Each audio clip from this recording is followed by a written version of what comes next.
Hello दोस्तों, स्वागत है आपका न्यू एजुकेशन ट्यूब पे। पिछले वीडियो में हमने डिस्कस किया था स्वर संधि और स्वर संधि के पांचों प्रकार के बारे में। आज हम एक एक करके हर एक प्रकार के बारे में जानेंगे। सबसे पहला प्रकार है दीर्घ स्वर संधि। तो पहले समझते हैं ये दीर्घ स्वर संधि है क्या। जब किसी लघु या दीर्घ सजातीय वर्ण का मेल किसी लघु या दीर्घ सजातीय वर्ण से होता है तो उत्पन्न विकार दीर्घ वर्ण दीर्घ वर्ण होता है। यानी लघु वर्ण और दीर्घ वर्ण से जब मेल होकर लघु या दीर्घ वर्ण एक होते हैं और उससे जो उत्पन्न होता है विकार परिवर्तन होता है उसे दीर्घ वर्ण कहते हैं।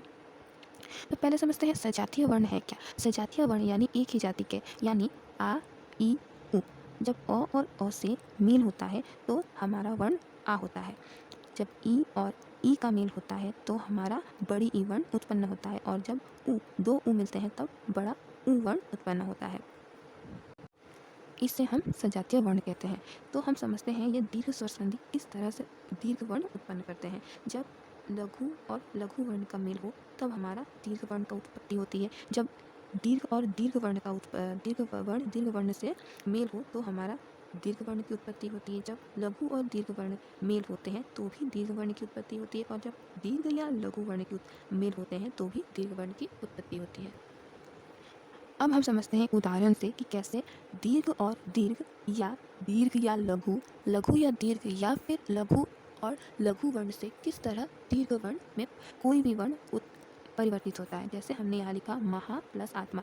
तो जैसा कि हम सब जानते हैं संधि होता क्या है, संधि को किस तरह से हम तोड़ते हैं। तो संधि का प्रथम वर्ण का अंतिम शब्द अंतिम वर्ण और द्वितीय वर्ण का प्रथम वर्ण जब मिलता है तो हम देखेंगे कि प्रथम वर्ण का जो अंतिम वर्ण है उससे आ ध्वनि उत्पन्न हो रही है, और द्वितीय वर्ण का प्रथम वर्ण से भी आ। और जब दोनों एक आपस में मेल होता है तो हमारा दीर्घ वर्ण बनता है, और बाकी जो बच जाते हैं उसे हम यदि जोड़ दें तो हमारा महा प्लस आत्मा महात्मा वर्ण बनता है, महात्मा शब्द बनता है।